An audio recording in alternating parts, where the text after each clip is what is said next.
let's get right into it. Talk about Kyle Lohse, yesterday's signing by the Milwaukee Brewers.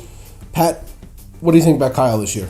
I don't think you can really change what you thought of Kyle Lohse coming into the year. I know he's had the great stats the last 2 years, minus strikeout numbers, but he's a mediocre pitcher, really. As a real-life pitcher in fantasy, he's going to deliver some decent ratios, and he eats innings, which is great, which makes those ratios ever so more important, and he's familiar with the NL Central, which is terrific for him. Unfortunately, they lost the Houston Astros, which you don't get 20 games a year against the Astros as a pitcher, but even if you get 3, that's 3 quality starts off your resume right there, and now he doesn't get to face the Brewers, a team that loves striking out oh so much, and now he has to actually face the Cardinals, a far superior hitting team, so I don't like that about it. One thing I really don't like at all is that he's had no spring training.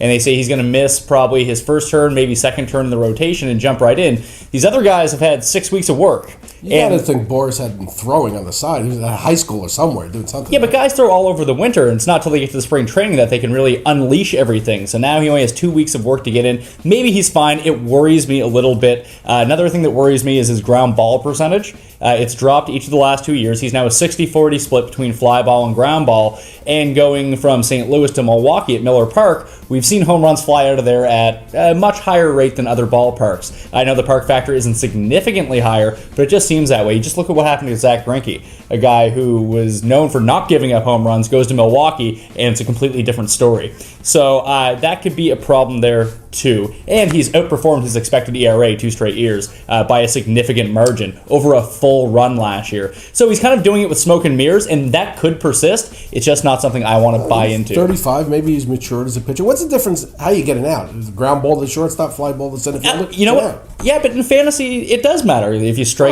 strike out more guys, and that's how you're getting outs, then that's significantly more fantasy relevant. And like I said here, with the fly ball rate being 60-40 to ground balls, home runs fly out of Miller Park just a lot more than they do in St. Louis. So I think that could end up being a problem for him. And his strand rate last year was 77%. His career rate, 70%. That's basically what you can point to the beating his expected ERA and the sub-3 ERA on the whole. So if that normalizes, expect to see his ERA back around 350, and maybe worse if he doesn't continue with the same sort of control. Yeah, he's clearly done something different the last 2 years. A whip of 1.17 and a 1.09. He got fixed. That's what pitchers do when they go to St. Louis. They get fixed. Historically, he was 1.4, 1.5. It's crazy. Well, Duncan wasn't there, the pitching coach. 2 years ago he was. The last year he wasn't there last year. He wasn't, but 1.86. But all those. He remembered what he told him. Probably. You would think that he could do that. He's very much to me like Ryan Dempster. A little better, more mature with age. He's changed his style a little bit. Do you draft him? And about the same age, right? You draft him ahead of Ryan Dempster? No, I wouldn't. I still like, as much as I want to dog on him from going from Milwaukee to St. Louis and losing the Astros, it's still a far better situation than pitching in the AL East and pitching in Fenway, which has the 3rd worst ballpark factors to pitchers in terms of fantasy ERA. So I like Lohse in the NL much better than I like Dempster in the AL. So I would still draft Lohse over Dempster, but both guys are, unless I'm getting them for a terrific value, they're both stayaways for me. Okay. There's 2 other guys I want to talk about this morning. One who's really hot, a lot of high expectations, was a top prospect. That's Matt Moore. And one who was a top prospect and has kind of fallen off everybody's radar. It's his own fault, but that's Tommy Hanson. So how do you look at Matt Moore? I've got some strong feelings on both of these guys. How do you see Matt Moore coming into this year? I mean, if you look at the top of any fantasy analyst sleeper list, Matt Moore is going to be there. He is just the prototypical guy who's going to take the next step forward and become an elite pitcher. He's a lot like David Price was after we saw the first full year of David Price. Big things were expected, didn't quite live up to the expectations, mainly due to command. That's the one thing that Matt Moore is really having a problem with. 4.11 walks per 9 innings is simply not acceptable. It's going to ruin your whip, it's going to put extra guys on base, and I know he can strike his way out of it because he's an excellent strikeout pitcher.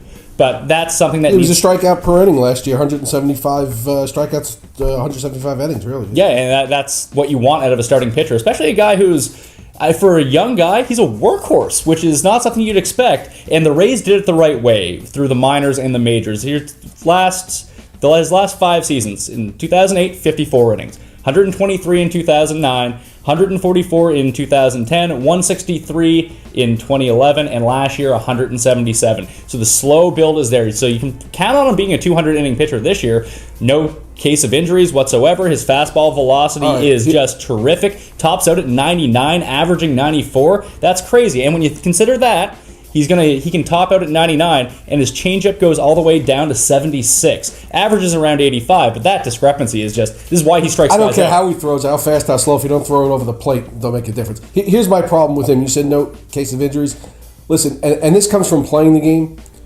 When a pitcher starts walking uncontrollably, people, there's usually something not right. And something's not healthy. Yeah, but this is something that's persisted. Not this bad. He's got, in 17 innings, he's got 15 strikeouts and 13 walks. That's 17 innings. That's the smallest. 13 that walks is a small sample innings. Size. It's 17 innings. He's got 13 walks. He cannot throw the ball over the plate. It's spring training. He can't throw the ball over the plate to A, double A, single A batters. He can't get the ball over the plate right now. How do you know he's not working on different pitches, working on different locations? It's spring training. It doesn't matter. He better work on something, because if I'm just telling you from experience, if somebody when the walks are that alarming and that person is having that much control, very often somewhere down the line, you find out that something's going on. It could be a toe. It could be something that's changing his delivery. You got to be able to get the ball over the plate. He wasn't good from a walk standpoint to begin with. He had a whip of 1.35 to begin with going into the season,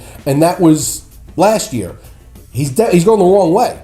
He's getting close to a walk. He's going the wrong way in spring training. It doesn't matter. Spring training stats don't matter whatsoever. I would suggest that this is something you need to follow, and if he starts out this way in his first few starts... If he starts out that way and he continues to walk a batter an inning, he's not going to be in the majors very long. Well, my point is I think you're going to hear there's some kind of an injury.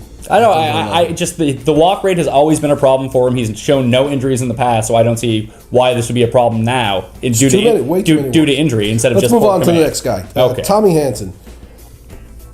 Top prospect. Used to be good. He made Tommy Glavine retire. They made him retire. They get a spot for him.